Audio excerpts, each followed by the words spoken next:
Aqui temos hoje mais um capítulo do livro de Marlene Nobre, A Alma da Matéria, que nos fala qual a contribuição do espiritismo à medicina. Deve-se copiar gente? Fabricar embriões humanos? Esse livro responde a essa e a outras questões. O valor da pessoa humana.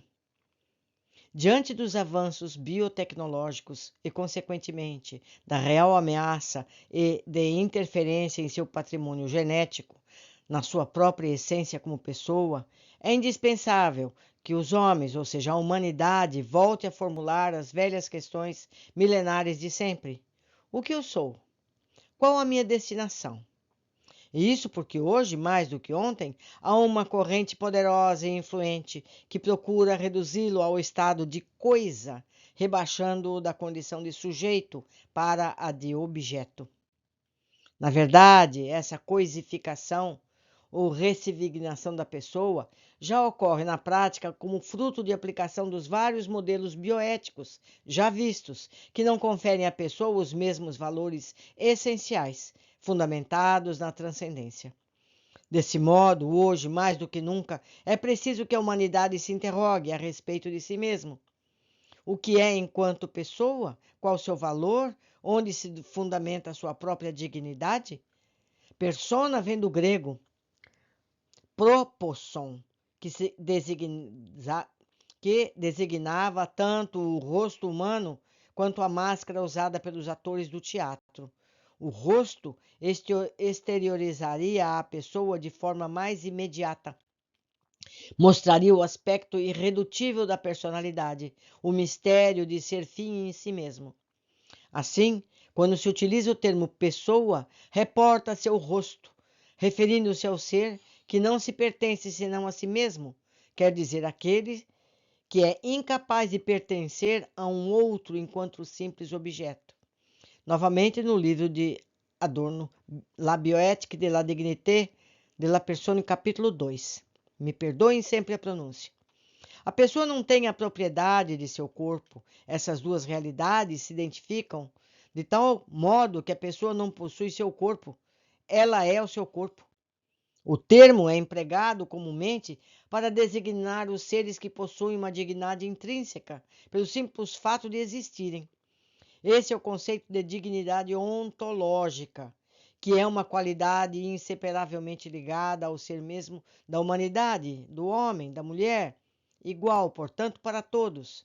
Nesse sentido, pelo simples fato de pertencer à espécie humana, todo ser humano é digno, mesmo os piores criminosos, não podendo, consequentemente, ser submetido a tratamentos degradantes, como a tortura, por exemplo.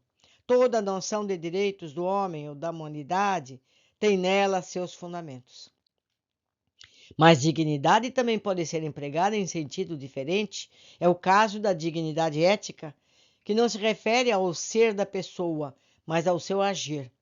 Nesse sentido, homens e mulheres tornam-se em si mesmo dignos pelo seu modo de atuar, por sua vida dedicada ao bem, construída conforme o uso de sua liberdade. Nem todos, portanto, a possuem da mesma maneira. Comumente, no entanto, quando falamos de dignidade da pessoa, estamos nos referindo ao primeiro sentido, ao da dignidade ontológica, que reconhece no ser humano um valor intrínseco, pelo simples fato de ser humano. Essa noção tem raízes profundas nas origens mesmo do pensamento ocidental.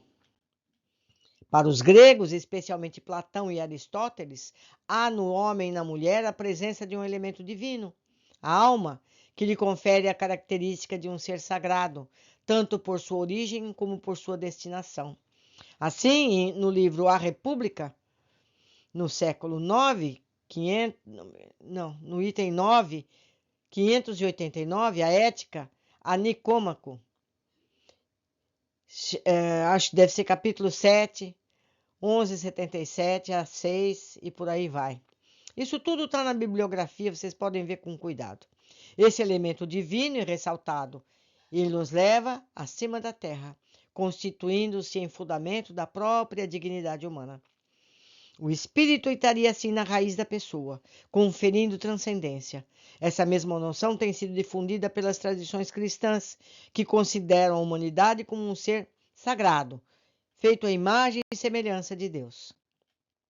A partir do século XVII, porém, a noção de dignidade humana, baseada na transcendência, sofreu fortes abalos, acentuando-se mais profundamente nos dias de hoje, justamente no momento em que, mais do que nunca, é necessária a sua defesa, sobretudo depois dos abusos terríveis da Segunda Guerra Mundial e dos avanços biotecnológicos atuais. Todavia, os que defenderem essa ruptura como o sagrado não sabem ao certo onde fundamentar a dignidade humana que pretendem preservar. Há hoje, portanto, duas noções opostas do que seja pessoa. A que identifica o indivíduo como pertencente à espécie humana e a outra que a atrela à condição de ser autoconsciente.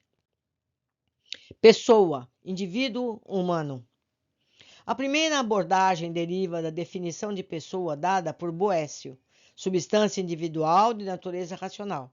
Nela, a pessoa é concebida antes de tudo por ser um ser vivo que pertence à natureza racional, unidade indissociável de matéria e espírito.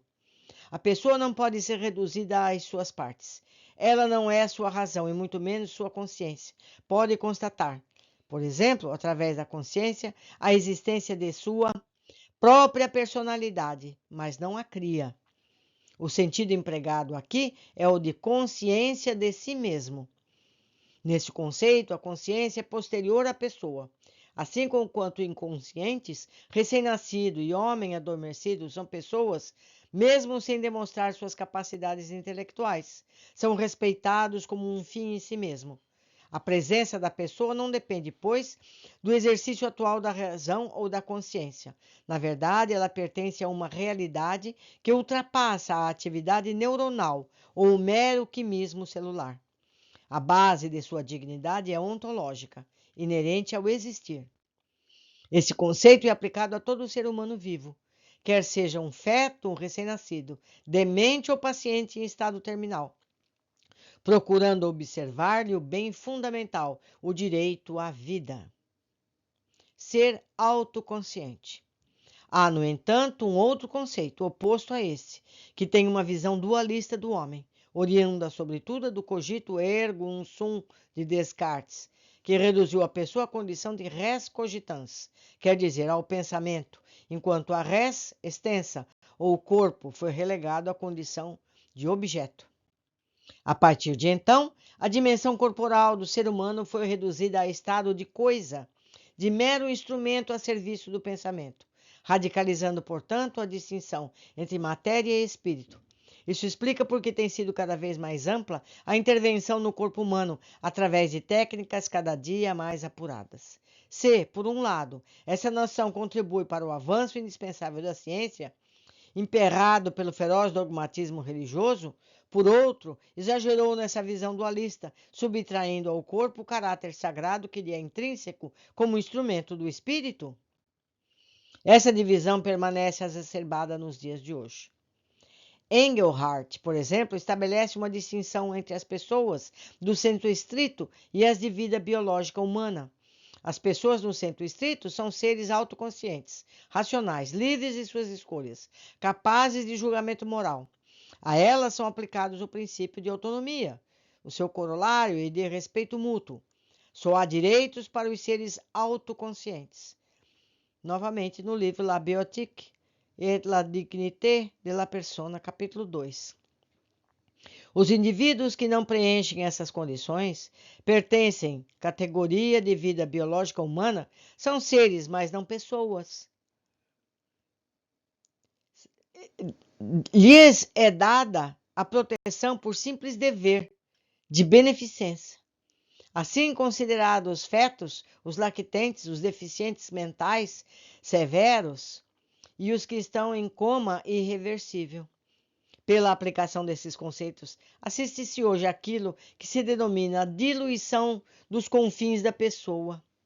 Isso está no livro de Palazzani, Essenze una no persona, persona potenziale, persona possibile, citado por Adorno no seu capítulo 2, me perdoem o meu mal italiano. Isso quer dizer o esvaziamento da noção de pessoa nos chamados momentos limítrofes da existência, tanto no começo como no fim, o que tem levado em muitos países à legalização do aborto e à tentativa de tornar legal também a eutanásia. Para os que defendem a tese da autoconsciência, o embrião humano e o feto não são pessoas. Por isso, não possuem dignidade intrínseca. Não têm direitos mais que um animal, devendo-se apenas não fazê-los sofrer. Da mesma linha de pensamento, Engelhardt está outro polêmico eticista, o australiano Peter Singer. Para ele, a vida dos recém-nascidos mentalmente retardados não vale mais que aquela dos cães, dos chimpanzés adultos. Por isso, defende e julga legítimo o infanticídio dos recém-nascidos deficientes. Meu Deus do céu. Meu Deus do céu. Que difícil ler isso. Podem ler isso no Peter Singer. Tradução, liberação animal. No seu tratamento de animais. Meu Deus. Vocês vão ler isso lá na bibliografia. Ele critica até mesmo o princípio de respeito incondicional à vida humana. Meu Deus. Assim, pois, a noção de pessoa está na base de toda conduta bioética. Se a pessoa é identificada como todo ser humano vivo, a conduta é de respeito ao indivíduo, seja qual for sua idade ou seu estado de saúde, de modo que são eticamente inaceitáveis o aborto, o infanticídio e a eutanásia. Que fique bem claro, eu vou ler novamente. Seja qual for a sua idade, o seu estado de saúde, de modo que são eticamente inaceitáveis o aborto, o infanticídio e a eutanásia. A segunda posição analisada, a que considera somente os seres autoconscientes como pessoas, conduz a uma atitude de indiferença em relação aos mais fracos. Gera interferência ruinosa na vida humana, principalmente porque esses conceitos tornam cada vez mais imprecisos os limites temporais da pessoa, seu começo e seu fim, introduzindo na mesma sistemática a insidiosa e desrespeito à desconsideração pela pessoa. Neste caso, o aborto, o infanticídio, a manipulação de embriões, inclusive para fins eugênicos e eutanásia, estariam plenamente justificados, o que seria para nós, meus amigos, seres conscientes, um absurdo, não é? Um absurdo. Mas a cada um segundo suas obras, não é? Ficamos hoje por aqui. Aguardo vocês nos capítulos seguintes.